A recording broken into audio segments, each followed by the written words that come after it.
Yesue vadem kaba, Yesue vadem kaba, anibala chulega, hallelujah.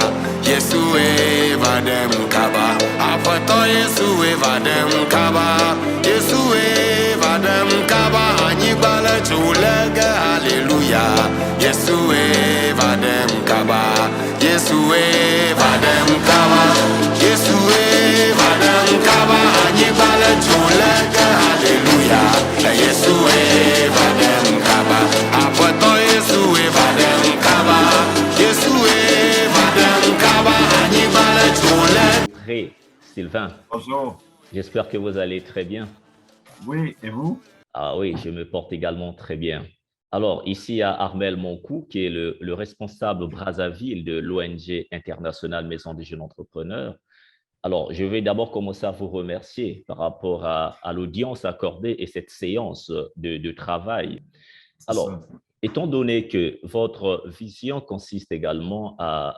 vous avez une mission et des missions qui est dédiée beaucoup plus à la formation et également qui consiste à conscientiser des populations les plus vulnérables. Donc, nous voyons de quelle manière vous voulez vous engager dans cette démarche mondiale, étant donné que vous êtes une ONG mondiale, à aider les gens de sortir dans une précarité quelconque et d'avoir un vrai pouvoir d'achat pour que également le monde se développe, mais à travers les vraies ressources. Nous savons tous que l'Afrique est le berceau de l'humanité et nous en sommes conscients que les matières premières, beaucoup plus, sont également énumérées sur les terres africaines. Alors, qu'est-ce que vous pouvez déjà nous dire, étant donné que nous voulons avoir des idées d'ensemble pour faire remonter l'Afrique vers une émergence, vers justement des activités entrepreneuriales. Qu'est-ce que vous pouvez déjà dire sur cette audience que vous nous avez accordée, sur votre vision, l'explication claire de votre vision, ce que vous voulez vous apporter en Afrique, parce que c'est rare des personnes comme vous ont un regard entrepreneurial sur les terres africaines. Alors, essayez de nous énumérer votre vision recadrant vos initiatives au niveau de l'Afrique. Pourquoi avez-vous choisi l'Afrique, aider l'Afrique? Pourquoi? Dans le fond, c'est venu naturellement. Écoutez, j'étais dans une période difficile de ma vie où je m'étais fait un tour de rein, comme on dit. Je marchais à quatre pattes et puis j'ai eu des difficultés personnelles et j'ai dû, me remettre d'aplomb. Mais j'ai réfléchi longtemps parce que je me suis dit, qu'est-ce que je peux faire pour faire une différence? Là, je suis allé si on veut, dans mon historique familial. J'avais maman qui était sœur missionnaire en Algérie, sœur blanche missionnaire. Donc, elle est allée en Algérie en mission. Et j'ai mon grand-oncle qui était père blanc missionnaire. Donc, pour moi, ça allait de soi parce que j'ai essayé de connecter avec des gens de ma ville. J'adore ma ville, j'adore ma communauté. Mais je ne sais pas, il manquait cette soif-là de voyager, de connaître, ma curiosité personnelle. Et puis, quand je faisais des demandes d'amis, facilement, je connectais naturellement. C'était souvent des Africains donc, qui venaient vers moi.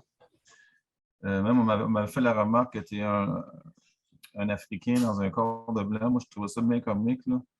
Donc, moi, ce que je faisais, en fait, c'est que je connectais avec le plus de gens possible, mais qu'est-ce que je me suis rendu compte? C'est que c'est pas tout le monde oui, tout le monde aurait le potentiel d'être entrepreneur, mais c'est pas tout le monde qui a le vouloir ou la discipline ou le rêve ou la passion ou la soif de découvrir c'est quoi être entrepreneur. Ce que j'ai remarqué aussi, c'est qu'il ne faut pas pousser les gens vers quelque chose, il ne faut pas les forcer à devenir entrepreneurs ou à leur faire quitter leur emploi. Parce que c'est comme on dit en québécois, c'est bien correct que tu sois employé. Je veux dire, je respecte, moi, je suis moi-même employé comme enseignant. Donc, c'est bien, comment dire, une bonne chose d'être un employé. Mais d'être un entrepreneur, en fait, c'est d'accepter d'être un leader, mais d'accepter aussi de gérer des équipes. Vous savez que ce n'est pas une chose facile, gérer des équipes. Donc, moi, je suis en train de développer une équipe internationale, donc c'est quelque chose de pas évident. Vous savez, dans la nomenclature, on parle de présentiel, on parle de confiance, on parle de suivi. Donc, donner sa confiance entière, complète à des gens, il faut minimalement les avoir vus quelques fois en personne. Donc là, on voit qu'on est dans une phase de connaissance, on est dans une phase comment dire, d'apprentissage. Donc, il faut laisser le temps, comme on dit, de faire son temps, d'apprendre à bien se connaître, de connaître nos forces, comment on peut se compléter. Donc, c'est en fait l'essence même d'une équipe, parce que si on prend le livre comme le livre de Napoléon Hill sur Réfléchir, devenir riche, on dit que ça prend ce qu'on appelle un cercle des grands esprits. Je l'ai dit dans une de mes vidéos, ça prend des gens qui se complètent.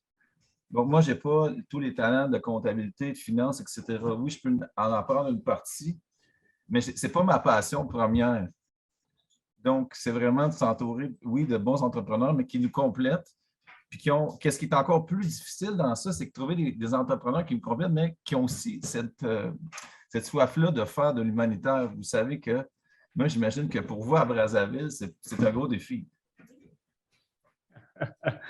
Alors, merci. J'ai retenu une expression que vous avez dit, que on vous a qualifié d'un Africain, mais dans un corps des Blancs. Ah, ça me touche, parce que ça touche carrément mon âme. Et je suis très, très excité déjà de comprendre jusqu'à quel point vous avez un regard vers l'Afrique.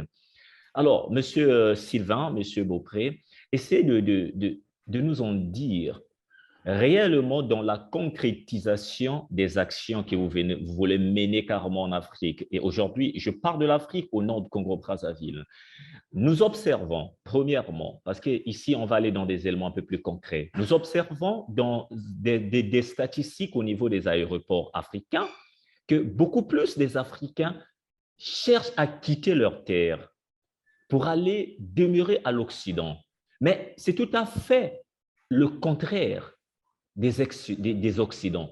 Les aéroports sont envahis, les atterrissages, il y a beaucoup d'Occidents qui atterrissent en Afrique dans un esprit de cultiver nos terres, d'implanter des structures. Je n'en dis pas, ce n'est pas mauvais. Mais quel est l'enseignement?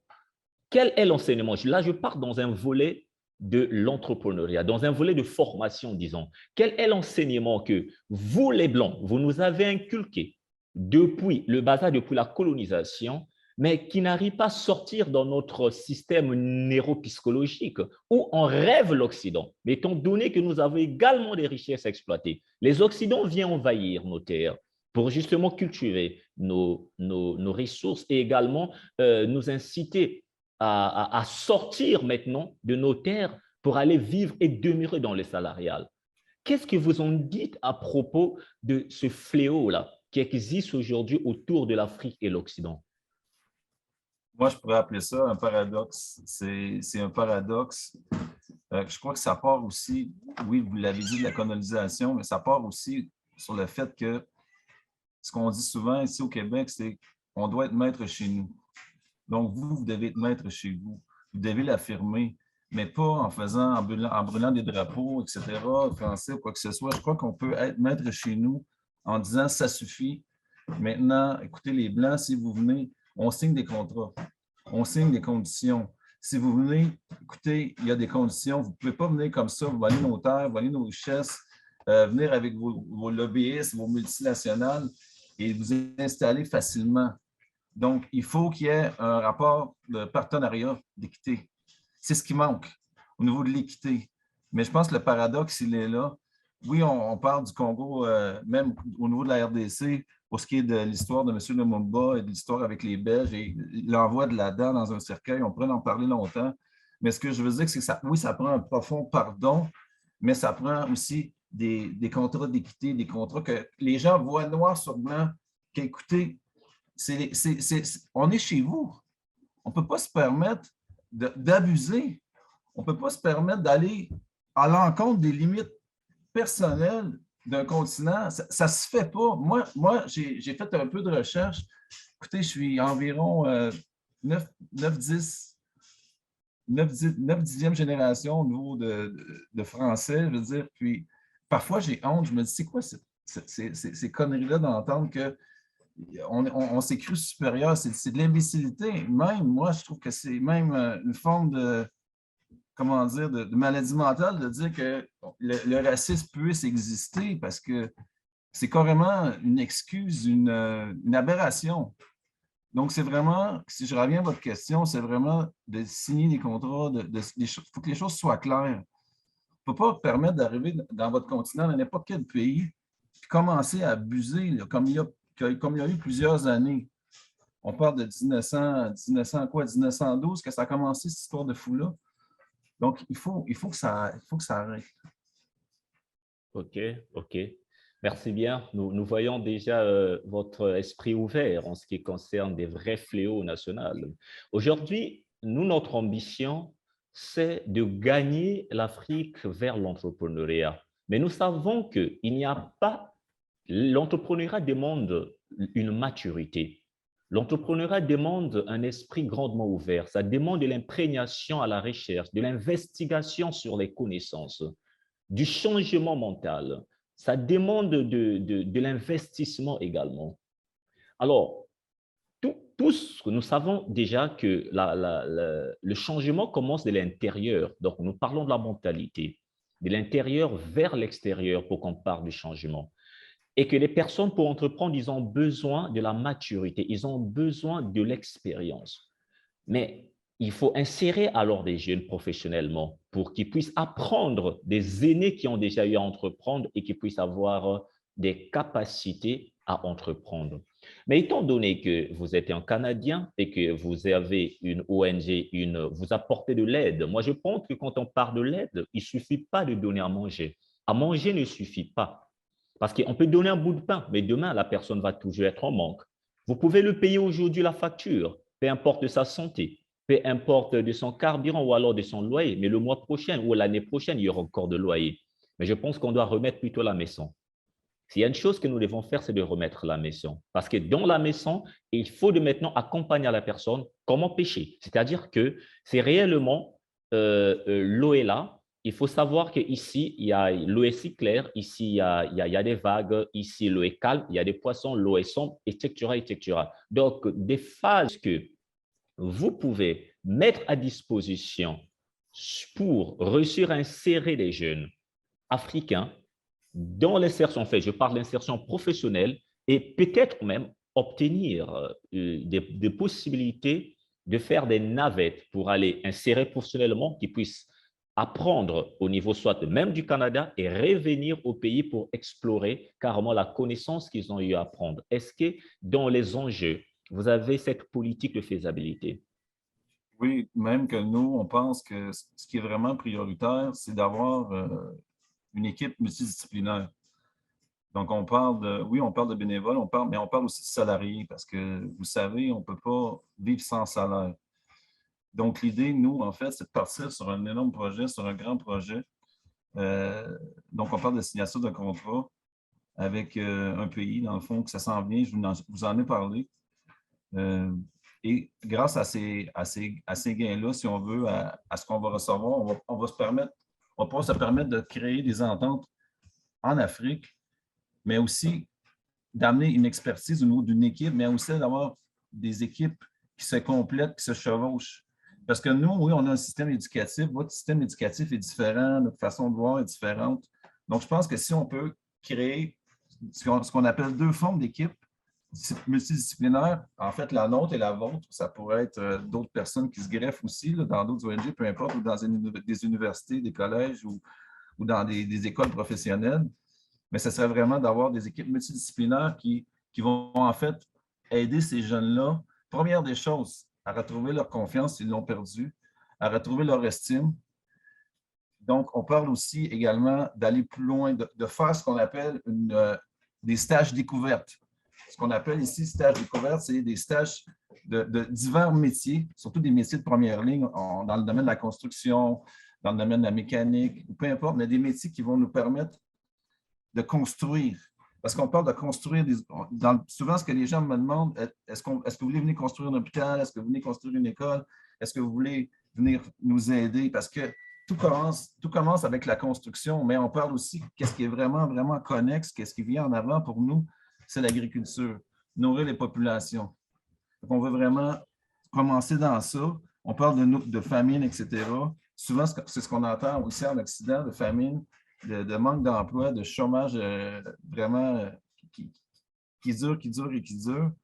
Même, on parle souvent de crise sociale, de chaos, même avec d'autres pays. On pourrait parler du M23, on pourrait en parler toute la journée, mais ce que je veux dire, c'est que ça prend vraiment des équipes multidisciplinaires qui offrent, oui, des stages découvertes, mais qui offrent aussi un champ d'études où les gens peuvent avoir accès à un système de prêt et bourse, un système avec un système de parrainage, parce que ce qui arrive souvent avec le système africain, malheureusement, c'est qu'il y a des gens qui signent des contrats avec des banques ou des institutions, mais ne sont pas capables de payer. Donc, il faut vraiment installer un système de parrainage pour que les parents, l'oncle, la tante, peu importe, le cousin ou je ne sais pas, moi, la personne qui s'occupe de cet étudiant-là puisse être en mesure de payer. Mais on parle aussi d'un système avec un très bas taux d'intérêt où les gens puissent rembourser, mais d'une façon non excessive, ou que les gens puissent le faire, mais à leur rythme. Parce que quand on commence, vous savez, quand on commence comme entrepreneur, on ne fait pas des gros gains tout de suite. Donc, il faut que ce remboursement-là avec parrainage soit fait de façon progressive, tout en respectant le pourcentage de remboursement. Donc, on parle d'un système vraiment un système accompagnateur qui permet autant au Canada qu'à l'Afrique de s'entraider. OK, c'est vraiment très génial. C'est très génial. Nous sommes en train de réfléchir à avoir vraiment des partenaires au niveau du Canada, étant donné que vous avez évoqué le rubrique du parrainage et également des bourses, des prêts-bourses. Nous sommes en train de réfléchir au niveau de notre ONG, on est dans ces questionnements. Comment est-ce qu'on peut insérer des gens professionnellement, étant donné que le Canada, c'est un pays très ouvert en ce qui concerne l'employabilité, la main-d'œuvre qualifiée est beaucoup demandée. Comment est-ce qu'on peut avoir des partenaires qui peuvent sensibiliser déjà des critères, en fait, nous envoyer des critères de présélection qui règnent à notre niveau et nous, on va voir ici comment on peut enrouler des gens qui ont ces compétences et chercher un moyen comment les obtenir des visas, etc., des visas d'études ou alors des contrats d'employabilité par invitation. Ils partent là-bas et qu'on peut investir, mais dans les mesures où ils ont commencé d'obtenir leurs revenus, donc leur salaire, eh bien, c'est un contrat qui est déductible jusqu'à ce qu'on va récupérer notre investissement. Et peut-être il y a des investisseurs qui vont récupérer également leurs intérêts quelconques et la personne, on le lâche dans l'insertion au niveau du Canada. Donc, voilà un peu les idées où on est en train vraiment de réfléchir également si on peut avoir, si vraiment vous êtes capable à travailler en synergie avec nous avec des projets comme ça, je pense qu'on peut beaucoup aider des jeunes dans le volet de l'insertion professionnelle. Mais dans nous, l'insertion professionnelle, ce sont des voies palliatives à accumuler plus d'expérience. Et le but final, c'est qu'en dernier lieu, la personne doit apprendre maintenant à venir s'aimer au sein de cette terre natale afin que les générations de lendemain puissent bénéficier également de ces fruits qui sont réellement la connaissance qu'il a eu à obtenir lors de son expérience entrepreneuriale ou alors salariale. Donc, voilà un peu ce que je pourrais faire comme commentaire au sujet-là. Mais si vous êtes partant, je pense qu'on doit réfléchir avec des notes écrites sur des projets quelconques pour essayer de faire sortir réellement des gens qui rêvent également le tourisme, le voyage ou alors le travail au Canada à pouvoir obtenir la place qu'il faut. Souvent, ce qui arrive, juste pour faire une parenthèse, ce que j'ai entendu qui fonctionne le plus souvent, c'est les stages études. Qu'est-ce qui arrive souvent, c'est que le gouvernement canadien ou américain, puisqu'on parle des gouvernements en Occident, même en Europe, sont un peu rébarbatifs dans le sens qu'eux, ils ont comme cette peur-là intestine de voir les gens s'installer sans voir, si on veut, d'apport au pays. Moi, personnellement, je trouve ça un peu aberrant parce que normalement, les gens qui viennent dans un nouveau pays sont prêts à travailler, sont prêts à s'investir. Sauf que souvent, ce qui arrive, c'est que les gouvernements veulent des garanties. Ils veulent que ça soit limpide. Ils ne veulent pas que... Vous savez, même, il y a eu des injonctions, il y a eu des litiges au niveau des ONG qui favorisaient l'immigration, même des ONG qui ont été fermées à cause de ces raisons-là. Fait qu'il faut vraiment que ce partenariat-là, cette façon de faire soit vraiment clair et limpide, qu'elle respecte les lois, que ce soit au Congo, au Canada, je veux dire qu'elle respecte vraiment ces lois-là, pour que quand le gouvernement reçoit ces demandes-là de visa, ce soit vraiment clair et limpide, pour pas qu'on se, première des choses, pour pas qu'on se fasse refuser, mais pour pas non plus qu'on rentre dans des enquêtes interminables, qu'on puisse en fait se faire passer pour des gens en fait presque qui accueillent des clandestins, alors que c'est vraiment pas ça.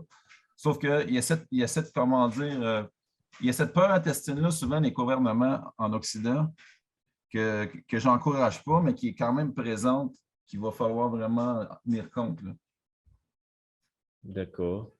Alors, en dernier, pour ne pas vous prendre longtemps, M. Beaupré-Sylvain, alors, nous voulons organiser au niveau du Congo-Brazzaville pour les jeunes qui cherchent justement à avoir plus des connaissances sur comment peut-on obtenir un emploi à l'international et comment peut-on occuper un poste hiérarchique au sein d'une entreprise, étant donné que nous n'avons pas encore atteint ce niveau hiérarchique, c'est-à-dire nous n'avons pas les connaissances qu'il faut ou l'expérience qu'il faut dans ce poste-là. Alors, on voulait justement vous inviter, si vous pouvez accepter notre demande, de prendre part même à distance, parce qu'on va être dans la salle, que vous puissiez intervenir et dire mot, étant donné que vous êtes déjà à l'extérieur, sur les enjeux, comment est-ce que les étudiants tels que le Congo-Brazzaville, à la fin de leur cycle scolaire, ils peuvent s'engager à accéder à des emplois, à des ouvertures, des portes d'ouverture au niveau du Canada, Amérique, Occident, la France, etc., mais de l'emploi. Est-ce que vous êtes partant à nous apporter votre touche d'expertise en ce qui concerne ce rubrique? Oui, ça me ferait plaisir. D'accord. Donc, finalement, on va juste avoir besoin, en tout cas, merci beaucoup déjà d'accepter notre invitation sans pourtant y réfléchir, parce qu'il y a d'autres parfois qui doivent tourner la langue plus de 3 fois avant de donner le mot des réponses. Alors, on va juste avoir besoin de votre logo pour les affiches et une image de vous, professionnel, parce qu'on va concevoir des affiches pour justement assembler la masse qu'il faut et que, vu que vous allez être un intervenant, également conférencier dans ce rubrique. Donc, on va attendre des images de vous sur WhatsApp pour concevoir des affiches. Et une fois c'est fait, on va solliciter une grande salle au niveau national et on va vous définir la date de l'événement. D'accord. Je peux joindre aussi mon CV, en fait, ça va vous aider aussi. Là. Ah oui, hein, ça va vraiment nous faire plaisir de vous connaître également plus également.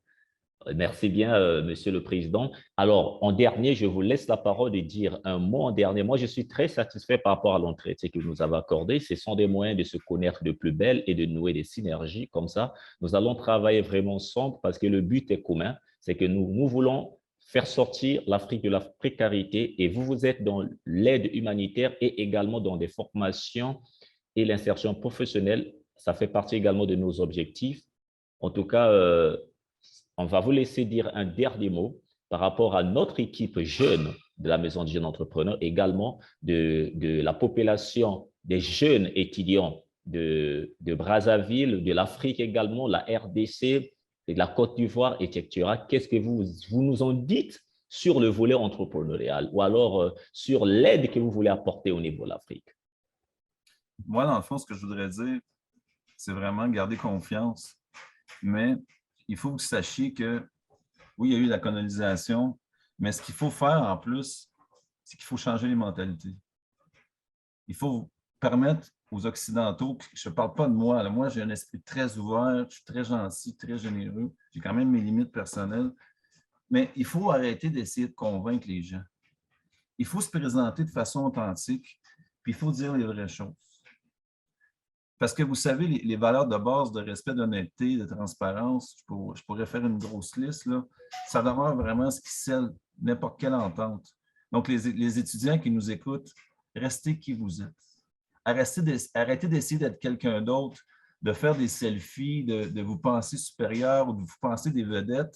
Oui, vous êtes des vedettes de votre propre vie, mais il faut arrêter d'en mettre plus qu'il n'en faut. Je pense que c'est le message que je lance, c'est ce que je vois souvent.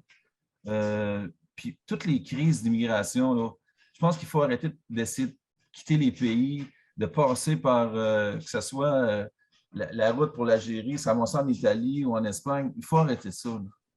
Parce que, vous savez, ça cause immensément de pertes humaines, de stress.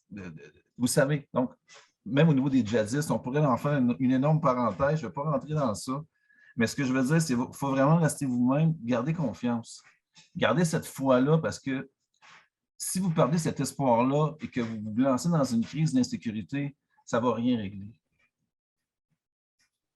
En tout cas, merci beaucoup. Je retiens le message vis-à-vis de la jeunesse africaine qui doivent trop éviter la distraction de selfies, de s'occuper inutilement. Ils doivent apprendre leur destin en main et de surcroît avoir des grandes idées, beaucoup plus discuter sur des idées. Nous savons que les faibles gens, ils discutent que sur des gens, ils discutent que les faibles esprits discutent sur des gens.